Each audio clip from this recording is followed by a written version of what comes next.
One of the most advanced nations on earth, and in many ways we are.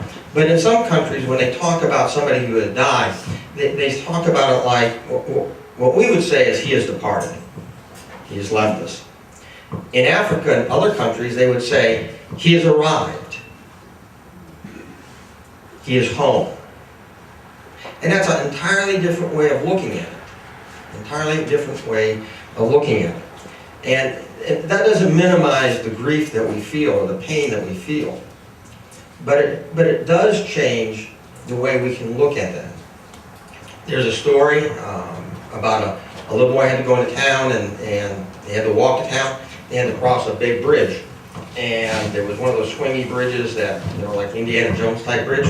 And it was kind of frightening. So he and his dad went to town and had to cross the bridge, and the boy was scared. So they went and shopped. Now on the way back, all he could think about was he had to walk across that bridge. And it was scary. And he was afraid. But he was a little tired, so his dad picked him up. And wouldn't you know it, he went to sleep.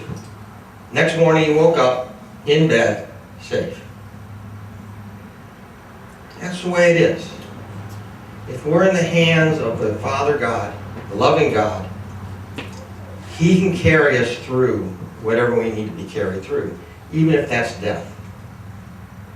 John has arrived. It's my dad's fault for making me so tall. When I walked into his hair salon called Barrett Company, I applied for a job. And it was probably the easiest interview I ever had.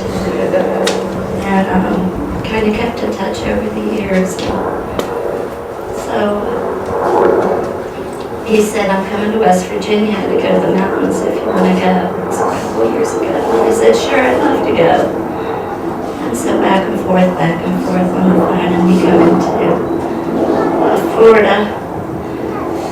And then he asked me if I wanted to come to Florida to live, so I did. And then he asked me to marry him. And I just want to thank all of you for coming out for this today and being a part of my family, welcoming me. And I know that John is with us today and that he loves you all dearly. I just appreciate everything you've done. I just want to thank you with all my heart. John was a Vietnam era vet, serving in the Navy from 65 to 67. He was best known as a barber and stylist at the Continental Barbershop, your father's mustache, and as the owner of Barrett & Company Family Hair Care Center. And for a man who was a barber, did you ever see him not need a haircut? The man always needed a haircut. He was past president of the Vietnam Veterans of Central Florida, which is the home of the National Vietnam War Museum, which he co-founded. He was a member of the Vietnam and All Veterans of Brevard County and Post 15 American Legion of Parkersburg, West Virginia. He was also a founding member of Semper Fidelis. I think we've all heard of them. I didn't drive up here to mourn for John. That's not the John Barrett I knew. We'll try to celebrate John a little bit. Now, this is a guy that, when I first started traveling back in '02, my first job was in Orlando, so I needed a place to stay. Called John, helped me find a place. He made me stay with him in his trailer in Smithfield. That was an adventure in itself. He wouldn't let me pay him any rent. So I agreed that I'll buy all the groceries and fix all the meals. That was good for about 3 weeks when he told me to stop because he'd already gained 10 or 12 pounds. And he just couldn't remember what fast food tastes like anymore. And he was hell with his cats. You know, I bake a key lime pie. We each have a slice or two. Come back from work the next day and it's gone. A few days later, I'd do a chocolate cream. Same thing. When I came back that time, he's got the cat up on the couch, reading at the riot act about breaking in that refrigerator and eating all those pies. One of us who couldn't make it here today is Mike Bradley. I don't think he's here. From up near Ocala, up Fort White. He called me the other day just to tell me, you know, John, I really liked him. I met John because I just couldn't stand not knowing somebody like this. I said, what do you mean?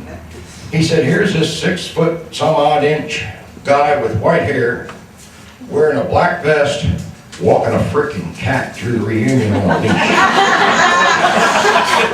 Tell me that's not John. That's John. Yeah. Or one day, we're sitting at the table, about half smashed at the reunion, and he's walking through the campsites with Bruce Hudson. Bruce is here somewhere. And Bruce the Marine. Well, the Marine is teaching John something. He says, watch this. They're coming through the campground like this. I said, what the hell's all that about? He said, well, Bruce is showing me what the Marines do to refine minds when the batteries don't work in their mine detector. It's for the ears. You just don't want to hear it when it goes off.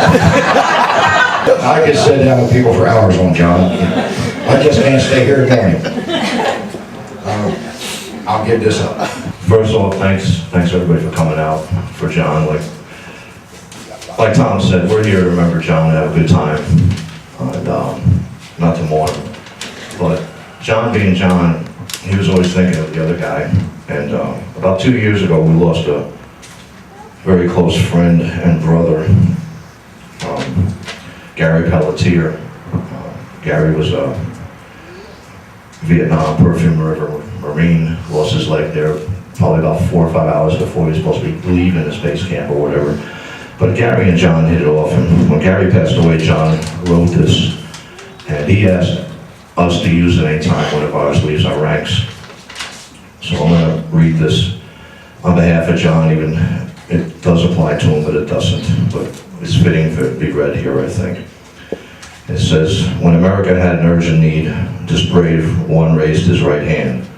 No hesitation held him back that day. He was proud to take a stand. He left his friends and family, gave up his normal life. To serve his country, he plowed into the strife. He fought for freedom and peace on foreign shores. He lost new friends and old friends in the long and brutal war. Other veterans answered the call to support the ones that fought. The country had requirements for the essential skills they brought. All were brothers in times of peace and war, and brotherhood exists forevermore. Rest well, my brother, inside heaven's door, for you are cut above the rest. A veteran you were, a brother you'll always be. John M. Barrett, Semper Fidelis, America, Orlando, Florida, past president of Vietnam and all veterans of Central Florida. Family changed. We little knew that morning God was going to call your name. In life, we love you dearly. In death, we do the same. It broke our hearts to lose you. You did not go alone. For part of us went with you. Today, God called you home. You left us beautiful memories. Your love is still our guide. And though we cannot see you, you're always by our side. Our family chain is broken, and nothing seems the same. But as God calls us one by one, the chain will link again.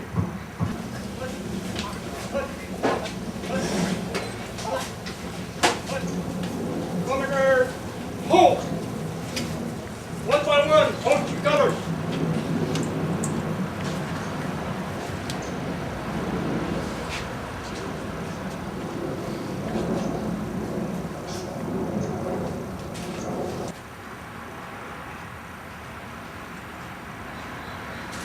Color bearers, return to your position. 2, strike, hoot! Forward, hoot!